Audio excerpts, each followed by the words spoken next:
j'ai l'impression malheureusement de revivre un cas Ousmane Dembélé bis. Ouais. Et franchement, c'est pas ce que je lui souhaite, et parce que je sais, et on sait tous le potentiel qu'a Frenkie de Jong. Bonjour à tous, bienvenue sur News Tiki Taka. Aujourd'hui, comme vous avez vu dans le titre de la vidéo, on va parler de ça, de la une de sport, Gavi Buelbe ou Buelbe Gavi comme vous voulez. Aujourd'hui je suis avec Sacha. Comment ça va Sacha? Bah écoute, comme d'habitude, là, ça va super bien. Là le soleil, il fait beau, que des bonnes nouvelles. Hein. Voilà, et comme vous le savez, notre ami Sacha est un grand fan des joueurs brésiliens. Ah ça. Voilà. Dans l'équipe, on a Rafinha, on va en parler peut-être un peu aussi dans cette vidéo. Oh, tout simplement joueur du mois, hein. Raffiniste de la première heure, Voilà. ça fait plaisir. Et aujourd'hui, on va faire une petite intro quand même pour aborder le sujet sur Vitor Roque, Voilà. qui tient à cœur notre ami Sacha. Bien sûr. Puisque Vitor Roque a marqué lors de ce match avec le Betis, le premier match si je ne me trompe pas, qu'il joue avec le Betis. Ah, il avait déjà joué au Bernabéu, mais bon, c'était son premier match au Villamarín. Au Benito Villamarín. Donc, il est buteur. Sacha, une petite réaction? Bah écoute, ça fait super plaisir pour lui parce que je pense que c'est un gamin qui a quelque chose. Je l'avais vu marquer son premier but avec le Barça face à Osasuna. Il avait bien sauvé les fesses de son entraîneur ce jour-là. Et non, je pense, voilà, c'est un joueur. Il mettra du temps à s'adapter parce que techniquement, on n'est pas sur un Furio classe non plus. Il vient du championnat brésilien. Là, c'est la Liga, c'est compliqué. Mais ça se voit que c'est un joueur qui a la niaque, qui a l'envie, qui a le sens du but, qui sait se projeter, qui sait trouver les espaces. Et moi, je suis convaincu que cette saison avec le Betis, si ça se passe bien, c'est-à-dire que si l'équipe n'est pas éliminée très tôt des compétitions ou quoi, mais toute compétition confondue peut marquer entre 15 et 20 buts. Moi, c'est vraiment ce que je pense sur lui. Je pense que c'est un joueur qui, à terme, peut arriver à te faire des saisons au Barça à 20-25 buts. Après, on verra, hein, ça se trouve, ce ne sera pas le cas. Voilà. Mais j'ai vraiment beaucoup d'espoir en ce garçon. Moi, justement, je pense que tous les Barcelonais sont contents justement de cette petite mise en route, on va dire, de Vitor Roque. C'est un joueur qui, cette année, comme tu le dis, s'il arrive à mettre 15-20 buts, il peut revenir au Barça plein de confiance et il peut faire énormément de bien. Surtout qu'on aura un Lewandowski sur la fin. Voilà. Donc, on lui souhaite tout le bonheur à Vitor Roque. Voilà. On sait que ça a été compliqué un peu son départ. Il a eu quelques mots aussi justement sur la manière dont ça s'est passé. C'est très moche. Honnêtement, c'est voilà. très moche. Donc, ce qui se passe, c'est que on a un petit problème par rapport à ça et on va voir ce que ça va donner. On espère forcément, comme j'ai dit, que ça va bien se passer pour lui. Et on commence dès maintenant. Voilà. Avec, tu parlais de niaque, tu parlais d'envie, forcément Gavi. Forcément Gavi, exactement. Voilà le retour en fait du guerrier, ça fait vraiment plaisir. Voilà, tu nous as dit en plus la grosse blessure, 11 mois d'arrêt. Son dernier match c'était face au Shakhtar, un match horrible. Petite dédicace à Bakary qui savait que j'arrêtais pas de dire tout le temps mais c'est pas possible, on peut pas perdre contre une équipe qui est en guerre depuis 2 ans. Ben si. Voilà. Juste après match face à la Géorgie avec la Roja, on dit au revoir à celui qui est en réalité peut-être même déjà le capitaine de l'équipe parce qu'on voit on voit son poids partout. C'est vraiment incroyable de générer autant de fédérer autant autour de soi. Il fédère l'équipe et il fédère aussi les supporters. Ouais, c'est ça, c'est vraiment l'âme de ce Barça et s'il a beaucoup manqué l'année dernière, alors ça n'excuse pas tout, mais c'est vrai qu'une saison avec Gavi et une saison sans Gavi, je pense que on a vu un peu la différence et c'est vrai que c'est avec ce jeu que propose Hans Flick de vraiment se projeter vers l'avant, de récupérer rapidement. On se dit quand même que c'est des caractéristiques qui peuvent plaire et coïncider avec celles de Gavi justement parce que c'est un joueur qui il tergiverse pas avec le ballon, il le prend, il le récupère, il l'amène vers l'avant, il essaie de toujours se projeter, toujours cet esprit guerrier et ça peut vraiment être le chaînon manquant en fait dans cette équipe qui a déjà tellement bien commencé. Je te passe la parole juste après, mais on a vraiment un Casado qui a fait ses débuts il a fait ses débuts l'année dernière, mais il s'est vraiment installé cette saison. Il a commencé là.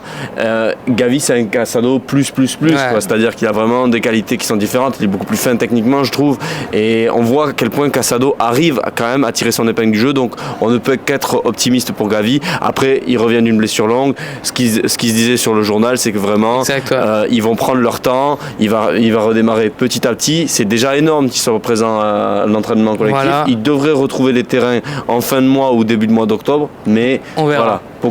Voilà, et ça fait vraiment plaisir. Voilà. Et c'est surtout que Gavi, bon, c'est un joueur qui, comme on l'a dit, plaît énormément au public, qui plaît énormément justement, comme on a dit aussi à ses coéquipiers. Et c'est un joueur, je pense, qui, comme tu l'as dit, a cette âme de leader, de capitaine. Voilà. Et c'est sûr que dans les années à venir, si jamais il reste au club, ce qu'on espère, et qu'il s'impose, il deviendra pour sûr un capitaine du Barça.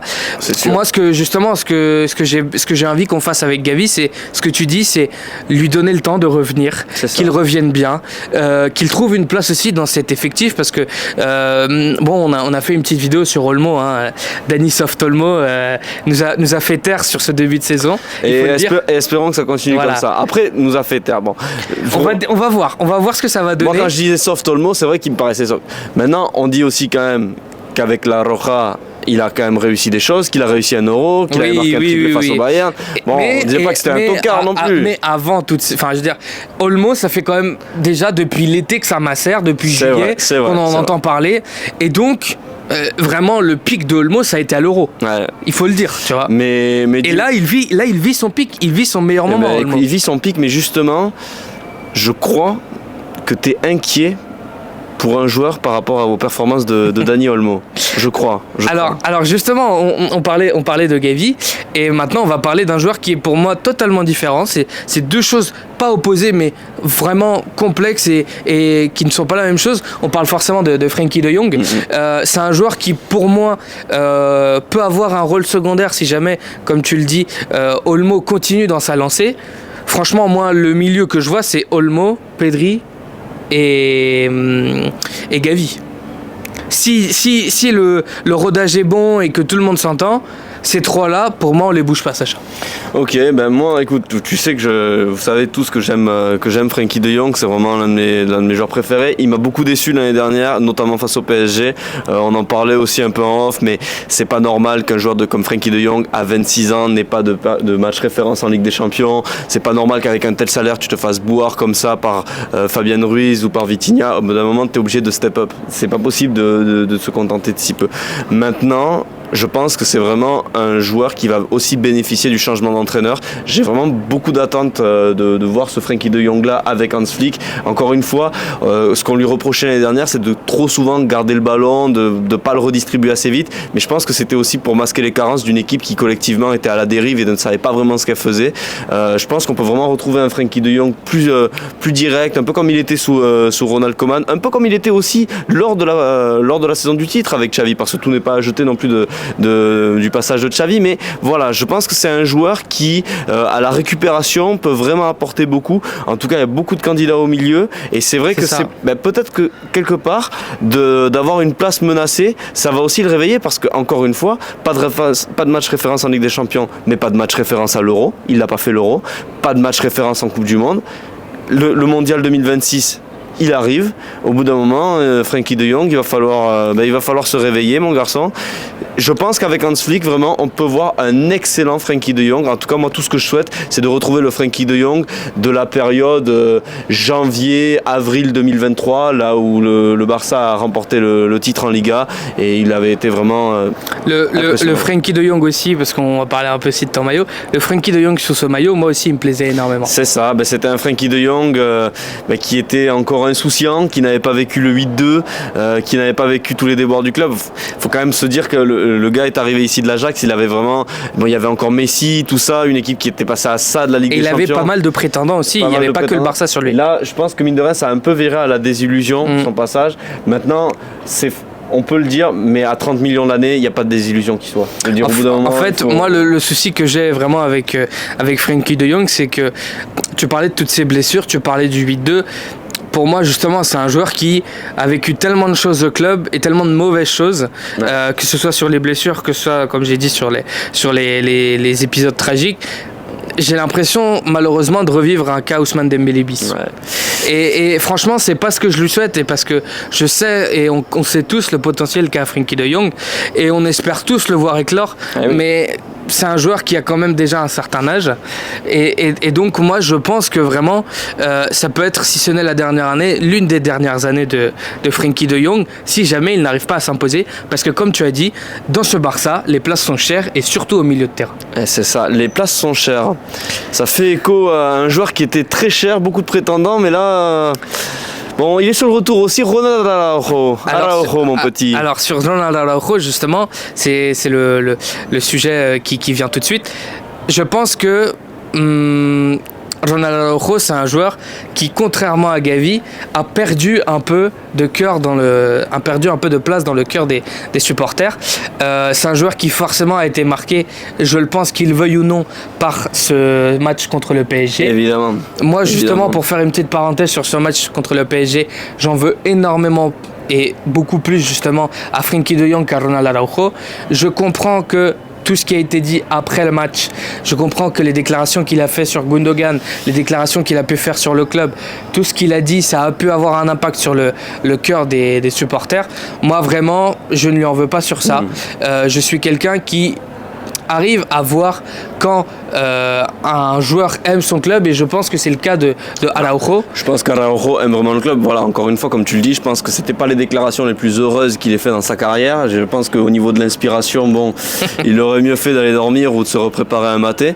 Mais non, écoute, je pense que c'est aussi un très bon joueur. Je suis évidemment déçu comme toi parce que je m'attendais à plus un leadership différent, voilà, d'arriver à prendre ses responsabilités. Maintenant, c'est aussi un joueur qui est en début de carrière. Il est pas vieux, Ronald Araujo, hein, donc bon, on sait que la maturité des défenseurs, ça s'acquiert plus près des 30 ans qu'au début des 20, c'est complètement différent.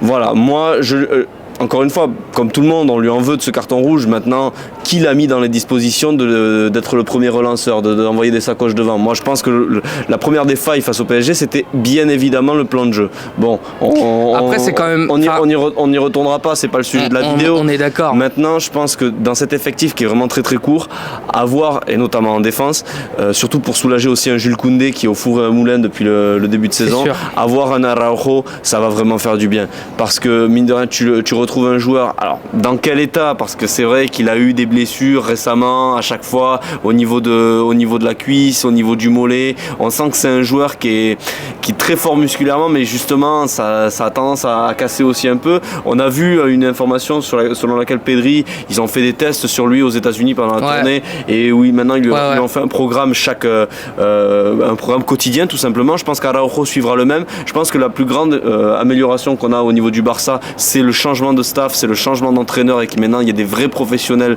de la préparation physique. Vraiment, j'espère parce que ça fait longtemps qu'on a ce problème là depuis le départ de Luis Enrique. Ça a jamais été réglé. Espérons que voilà, nos amis là du staff de Hans Flick arrivent à faire des miracles, parce que si tu récupères un Araujo au top du top, ça peut vraiment faire du bien, parce que je pense que c'est un joueur aussi qui, mine de rien, si l'équipe va bien, il ira bien.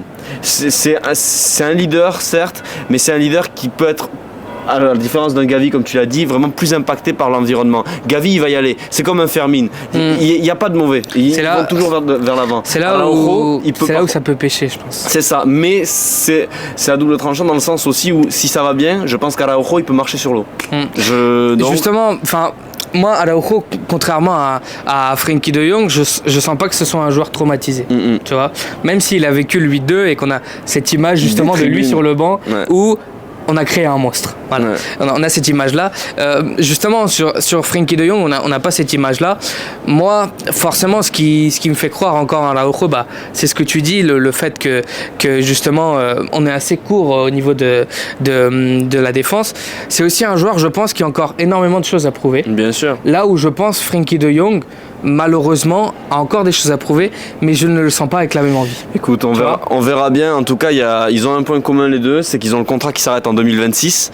Et bon, il va falloir cette année est cruciale pour eux. C'est ça, c'est un tournant dans leur carrière, dans leur aventure au Barça. On sait qu'Araujo, il y avait des estimations aux alentours de 100 millions. Le Bayern est venu 2 fois aux nouvelles l'hiver, donc à mon sens, ça veut dire qu'il avait plus qu'ouvert la porte. Voilà, on verra, parce qu'aujourd'hui, il a perdu en valeur marchande. Sa situation contractuelle fait que le Barça aujourd'hui n'a plus la main, en réalité. À voir ce qu'il veut faire. Moi, j'ai confiance en lui, j'ai confiance en ses déclarations, en ce qu'il montre.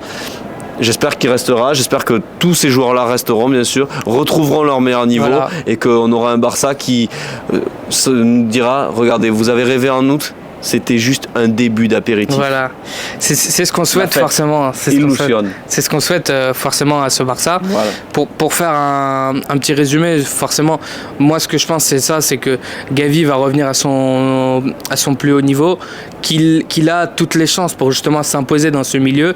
Justement par rapport à ça, je vois que avec les prestations de Olmo et justement le rôle que peut avoir Frenkie de Jong, ça peut être le joueur qui peut partir. Et sur Araujo, on lui souhaite que du bonheur. Mais en tout cas, ce qui est sûr, c'est que pour les deux derniers joueurs qu'on a cités, Frenkie de Jong et Araujo, c'est une année décisive pour eux. Et ça va marquer leur futur au Barça. Exactement, notre deuxième et troisième capitaine. Et puisqu'on parle de futur, c'est la fin de cette vidéo. Voilà, mais on se retrouve très bientôt. Voilà, on vous dit à bientôt et pas au revoir, parce qu'il y a plein de contenu qui va arriver. Exactement. Et on se dit du coup à la prochaine, Sacha. Ivisca Barça. Ivisca Barça.